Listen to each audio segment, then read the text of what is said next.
When Michael looked at a person, all he saw was a human being.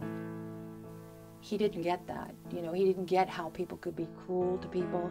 Even if you were aggravated about something or irritated, it just went away. He didn't even have to open his mouth because he had this just genuine happiness about him.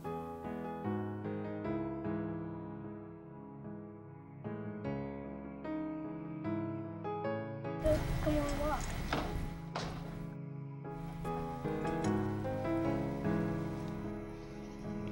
Go ahead, walk onto the van. Take her. You're gonna have to walk slow. I got you. I got you.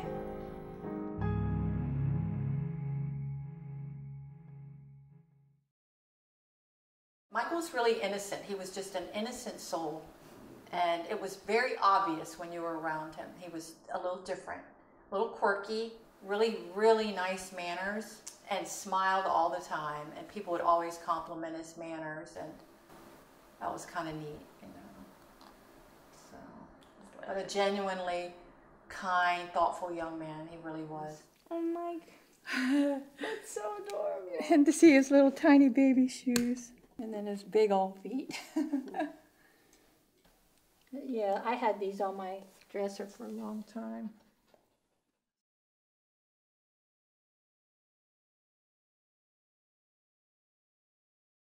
This was just an abrupt ending to what you so believed and know to be true, and that the justice system once again failed you, and so did your peers.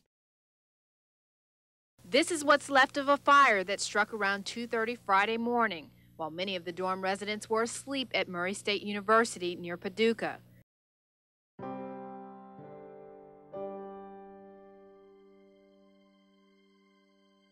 And then next thing I heard this buzz. It was late. At that time, you're not exactly aware of everything that's going on. And as soon as I stood up, black smoke started coming to the top of the door, basically. Then you walk out and you open the door, and you see nothing but black and smoke and flames all over the floor. It's kind of like, what do I do? There's no sprinklers here. And then I remember running down, basically just freaking out, running down the fire escape. All within a couple of minutes. I had enough time to go downstairs, make one loop around, telling people, knock on people's door to tell them get out. And we got to the door, we touched it, but it was already hot, and we put the fire extinguisher down and left. A student from Niceville is dead from a fire in his dormitory building. Michael Minger was a sophomore at Murray State University in Kentucky. September 18th, yeah. It was morning. It was around just a few minutes after 6 a.m. and our phone rang, and our phone never rings that early in the morning. So I answered it, and a gentleman on the other end of the line said, "May I speak to Mr. Minger?" And so I thought, well, it must be somebody from his office, but something different. And so I handed the phone to my husband, and I heard him say, "What do you mean there was another one?" And right then my heart started to sink, because there had been a fire 5 days earlier. I call roughly about 5:30 in the morning and said, "Mr. Pretty, I have some bad news for you. So there's been a fire at the dorm, and your son, well, we think it's your son, and so far we're unable to identify the body, has been in this fire, has been in the fire." And then I just started screaming. And then the guy kind of said, "Now calm down, we think he's still alive, so calm down."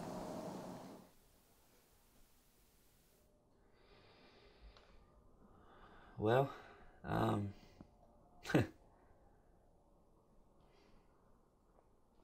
just made things really difficult. It's like, can't even. They were third-degree burns, of course. I mean, it was severe, extremely severe. Well, they had to essentially take razor blades at Vanderbilt and cut my legs and take the skin off my legs and paste it onto my arms so that I'd have skin there, because it was just burned off really, really bad.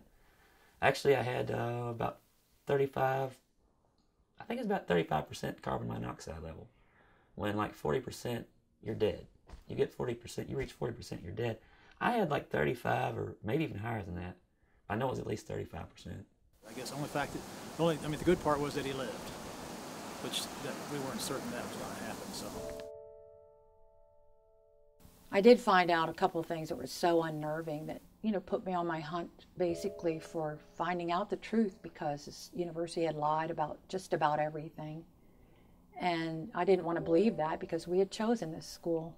I kind of bear part of the burden that Michael wanted to go to another school, and I'm the one that convinced him to go to supposedly one of the safest schools in America, because Michael was just my treasure, as my only son. The more I asked questions, the worse it became, because the answers to the questions were pretty horrifying. They knew there were issues about safety in this dorm. They knew so much information that we did not know. And when I'd ask questions, they basically just told me untruths.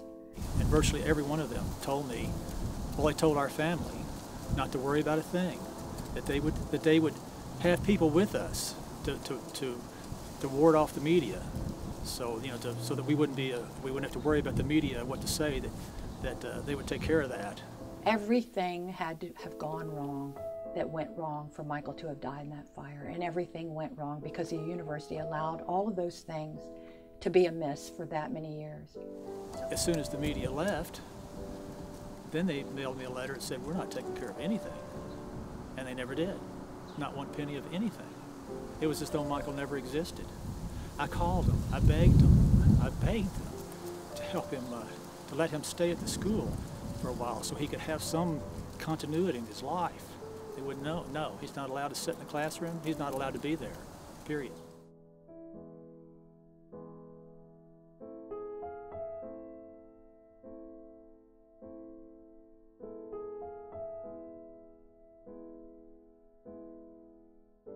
So the rugby team that night prank called one of the freshmen that were on our dorm, one of the first years basically. They called them, said there was going to be a fire. 7 of them were put in jail, the county jail, and then thinking that they would rat on one another, but they didn't have anything to rat on because they didn't do it. Then they said that this guy, Jerry Walker was a person supposedly that was charged. He was indicted by a grand jury unanimously. He inserted himself by writing these letters, trying to throw the blame. Said 7 of his friends were accused and they didn't do it, and he was just making up just a story and basically inserted himself in it, saying, that he, didn't mean to hurt anyone or kill anyone. It was all for attention. But it ended in a hung jury, so that didn't go anywhere. And again, I took my focus off of that and kept on, on the things that I was working on, legislation, trying to raise awareness about what had happened here.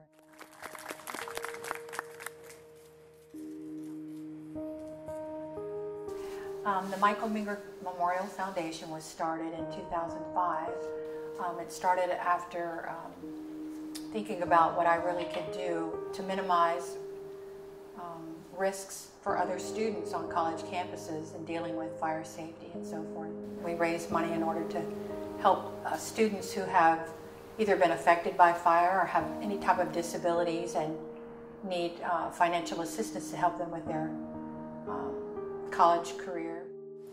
Parents and family members, thank you for your heartfelt contributions in helping to advance the message of campus fire safety. And thank you to all of the fire officials, university personnel, and students who have worked so hard to bring this National Community Service Project alive.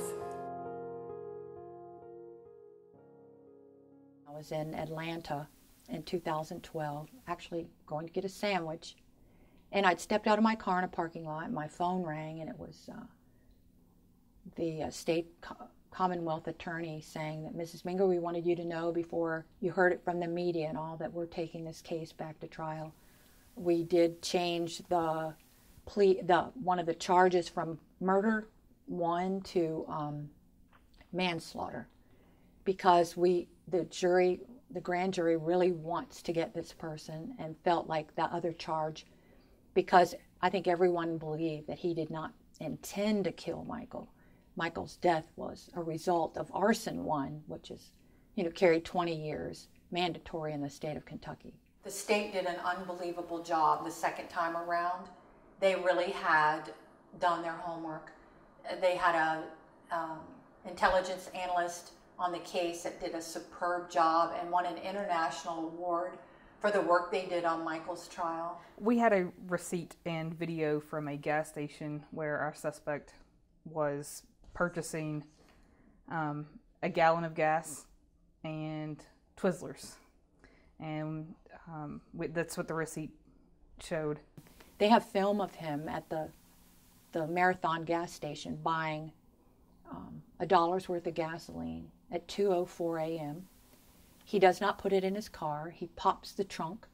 They even have the schematics of how that car, his make, is built. And you can see the hose of from the pump would have not even reached around to his gas tank.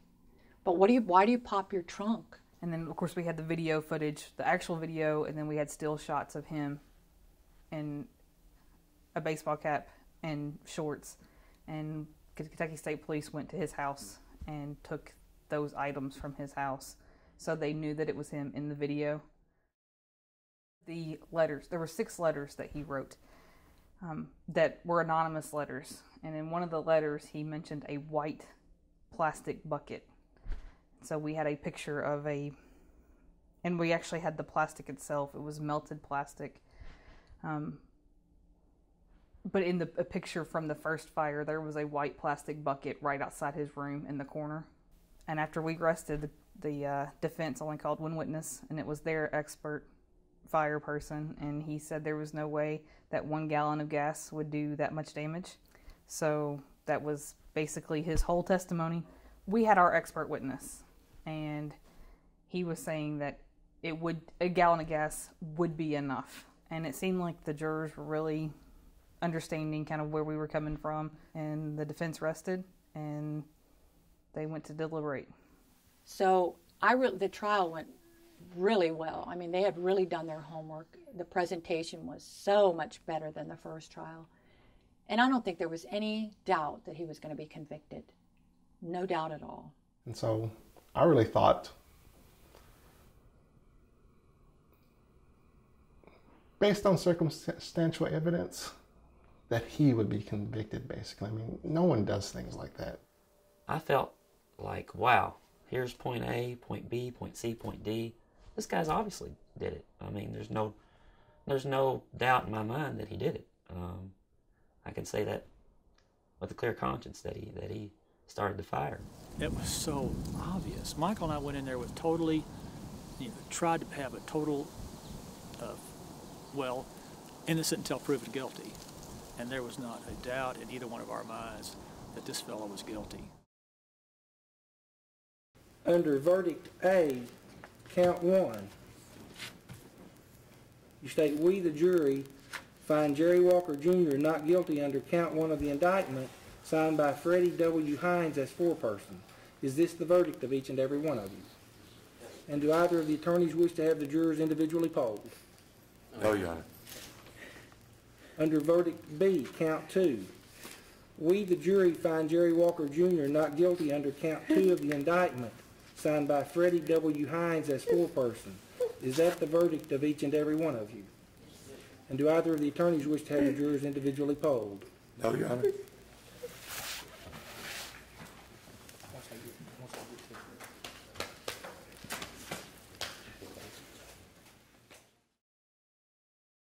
The justice system once again failed you, and so did your peers, people my age, that sat there and listened to the same thing everyone else did. There were gasps in the courtroom, and it was horrible. They came back with the not guilty the second time, which, what can you say? I felt very let down by the justice system and by those jurors. We presented a solid case. I just didn't understand why they thought he was not guilty. Any person on campus, how many people go to a gas station and buy $1 worth of gasoline? Not that many probably, but he bought $1 worth of gasoline. They nullified it because it had been 10 years later, and this person had a wife, children, a job, and was supposedly a part-time minister. He should be away. He should be away, that's right. I mean, that's not going to bring Michael back, but I think it would be some justice for the rugby boys and their families and for all the other kids who their lives meant something. You know, look at the lives this man has changed. I mean, he's just crushed, you know, killed Michael Menger totally. He's dead, not coming back. And he's, you know, he's gone. And me, my life is now totally different, and it's been very difficult. I mean, he's made things a lot more difficult than on me. Knowing he was screaming for help, that kills me still today. Because, you know, he was alone in my mind, and that hurts me so bad. It makes you think about things more than anything else. Why him? It seemed he was the better student. I wasn't a good student. I was awake when I wasn't supposed to. So why me, basically, is what I think about all the time. I don't know if I'll ever have any closure with it. And let me tell you, once you have a call like that, parents just automatically think, well, you know, our children, this will never happen to them. But once it does happen to you, every time the phone rings and Michael's not there, I wonder what's going to be on the other end of it. But, you know, I couldn't let him win. And I knew that I had more work to do. And Michael wouldn't have liked it either, I can tell you, to just say, you know, you need to get yourself out of this. And so I did. And, you know, I think we have built into each of us a period of shock that we feel. And I think it's a mechanism that we're given so that we just don't die right along with the person that we love.